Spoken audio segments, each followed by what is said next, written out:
কিছুটা ভাজা হয়ে গেছে, এবার আমি আলুটা দিয়ে দিচ্ছি। সবার শেষে আলুটা দিলাম। আপনারা কাঁচা করবেন, সবার আগে আলু দেবেন। আলু পটল সবার আগে দিতে হবে। বরবটি যদি থাকে, কুমড়ো ঝিঙে সব দেওয়া যাবে, ঠিক আছে।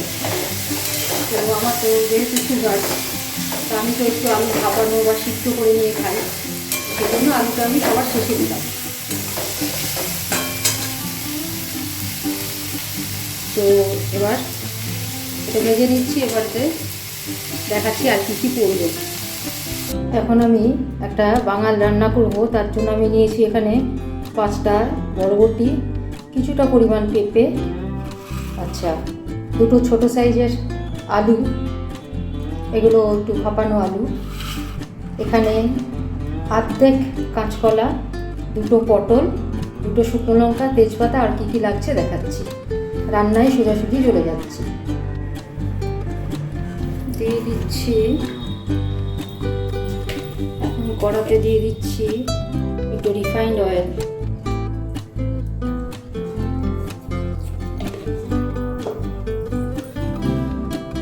কিছুটা পরিমাণে ঘি দিয়ে দিলাম। তেল গরম হয়ে গেছে, এবারেতে দিয়ে দিচ্ছি একটু 5 ফোড়ন, দিয়ে দিচ্ছি তেজপাতাটা ছিঁড়ে দিচ্ছি,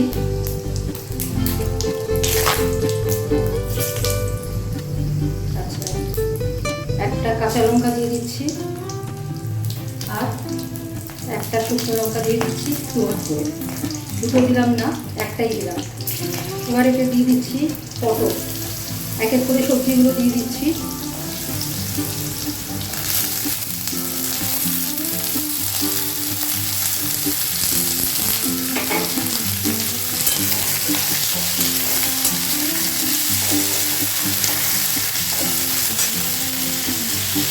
সব এখনো দিয়ে নিই, আলুটা পরে দেবো। একটু এতে ওল দিয়ে দিচ্ছি, 1 টুকরো, ছোটো 1 টুকরো। যত রকমের সবজি পারবেন দেবেন।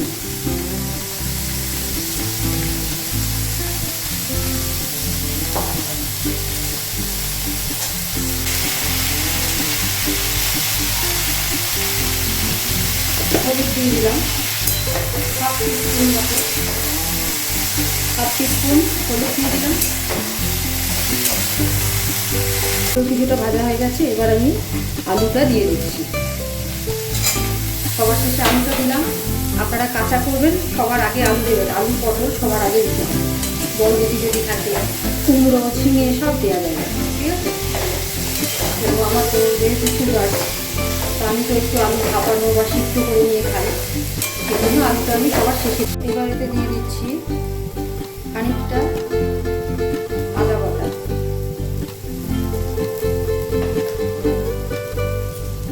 দিয়ে দেবো আন্দাজ মতো নুন,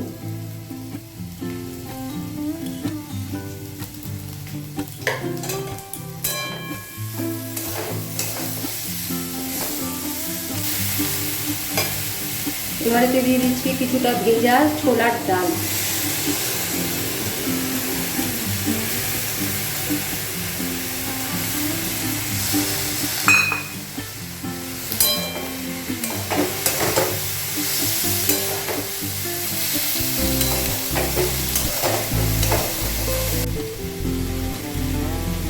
দিয়ে দিচ্ছি জল,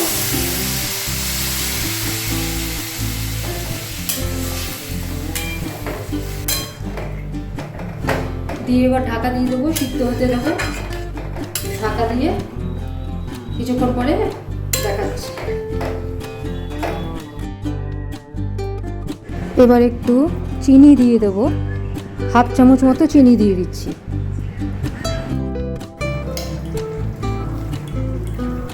হাফ চামচ মিষ্টি দিলাম, হাফ চামচেরও কম। এবার এতে দেবো সাপড় চাপড়াগুলো, মটর ডাল বেটে নুন হলুদ মাখিয়ে চাপড়া তৈরি করে রেখেছিলাম।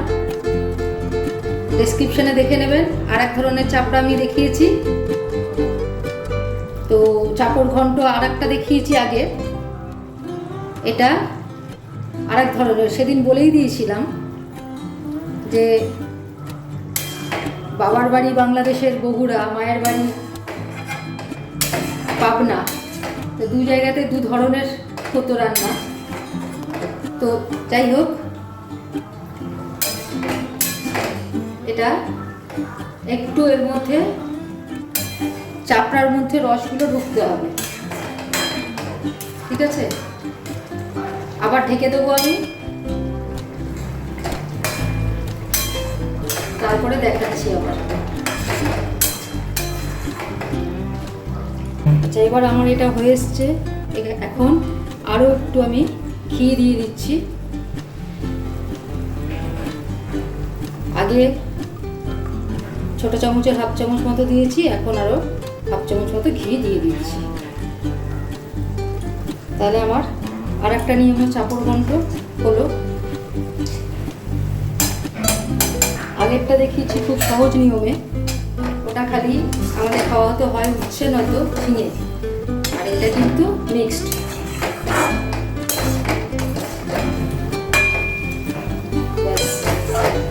হয়ে গেছে, এবার রেডি টু সার্ভ। প্লেটিং করে দেখাচ্ছি। গ্যাস অফ করে দিলাম। আমার বাংলাদেশি খাবার বা বাঙাল খাবার চাপড় ঘন্ট, মিক্সড ভেজ চাপড় ঘন্ট রেডি টু সার্ভ। আজকের মতো এখানে রাখছি, কালকে আবার অন্য কোনো রেসিপি নিয়ে ফিরে আসবো। ততক্ষণ ভালো থাকবেন, ধন্যবাদ।